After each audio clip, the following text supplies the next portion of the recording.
चर्चित और विवादित कारोबारी विजय माल्या ने खुद को चोर कहे जाने पर आपत्ति जताई है। एक पॉडकास्ट के दौरान विजय माल्या ने कहा कि आप मुझे भगोड़ा कहिए लेकिन चोर नहीं। वहीं वो देश भागने से पहले बैंकों के कर्ज को लेकर विजय माल्या ने दावा किया कि वो प्रणब मुखर्जी के पास गए थे। माल्या ने यह भी कहा कि कंपनी की खराब हालत के समय वो प्रणब मुखर्जी के पास मुलाकात के लिए गए थे।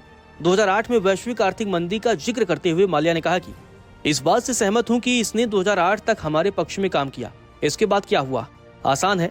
आपने कभी लेहमन बंधुओं का नाम सुना है? आपने कभी वैश्विक आर्थिक संकट के बारे में सुना है? क्या इसने भारत पर असर नहीं डाला? बिल्कुल डाला है। हर सेक्टर प्रभावित हुआ था, पैसा आना रुक गया था, सब भारतीय रुपयों को भी झटका लगा था। मैं श्री प्रणब मुखर्जी के पास गया था और कहा था कि एक परेशानी है, किंगफिशर एयरलाइंस का काम कम करने की जरूरत है, विमानों की संख्या घटाने, कर्मचारियों को निकालने की जरूरत है क्योंकि ऐसे आर्थिक हालात में काम नहीं कर सकती। मुझे काम कम करने के लिए मना किया गया और कहा गया आप काम जारी रखें, बैंक आपकी मदद करेगा। ये सब ऐसे ही शुरू हुआ। किंगफिशर एयरलाइंस को अपनी सभी उड़ानों को रद्द करना पड़ा। किंगफिशर एयरलाइंस संघर्ष करने लगी। जिस समय आपने लोन मांगा तब कंपनी अच्छा प्रदर्शन नहीं कर पा रही थी। माल्या ने खुद को चोर कहे जाने पर भी सवाल उठाया और कहा कि मार्च 2016 के बाद भारत नहीं जाने के कारण मुझे भगोड़ा बोलो। मैं भागा नहीं था, मैं पहले से तय यात्रा पर भारत से निकला था। यह सही है कि मैं उन कारणों से वापस नहीं लौटा जो मुझे वैध लगते हैं। ऐसे में अगर आप मुझे भगोड़ा कहना चाहते हैं तो कहिए, लेकिन चोर का क्या मतलब है? कहाँ हुई ये चोरी? माल्या ने भारत वापस आने के बारे में कहा कि अगर उन्हें निष्पक्ष सुनवाई का मौका मिले तो वो भारत वापसी पर विचार कर सकते हैं। विजय माल्या ने कहा कि अगर मुझे निष्पक्ष सुनवाई और सम्मानजनक जीवन का आश्वासन मिलता है तो मैं भारत आने पर गंभीरता से विचार करूंगा। माल्या ने आगे कहा कि मैं किंगफिशर एयरलाइंस की विफलता के लिए सभी से माफी मांगता हूं।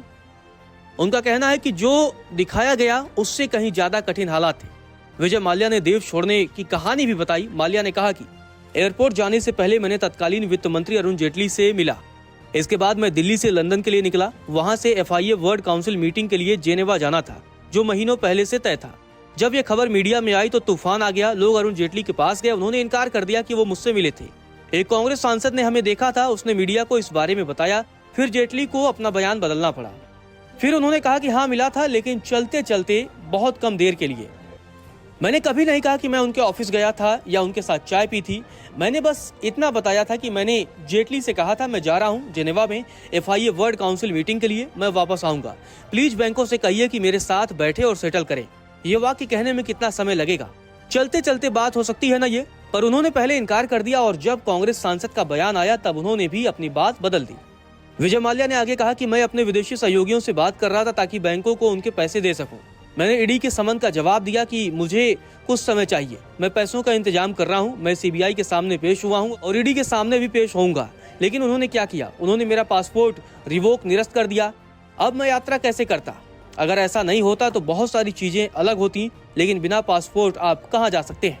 गौरतलब है विजय माल्या पर किंगफिशर एयरलाइंस को दिए गए 9,000 करोड़ रुपए के लोन को वापस न करने का आरोप है। माल्या यूनाइटेड किंगडम में प्रत्यर्पण की लड़ाई लड़ रहा है। विजय माल्या 2016 से देश से बाहर है। आपको बता दें किंगफिशर को यह पैसा कई भारतीय बैंकों ने मिलकर दिया था। लगातार कानूनी झटकों के बावजूद विजय माल्या भारत के मीडिया ट्रायल और कर रहा है।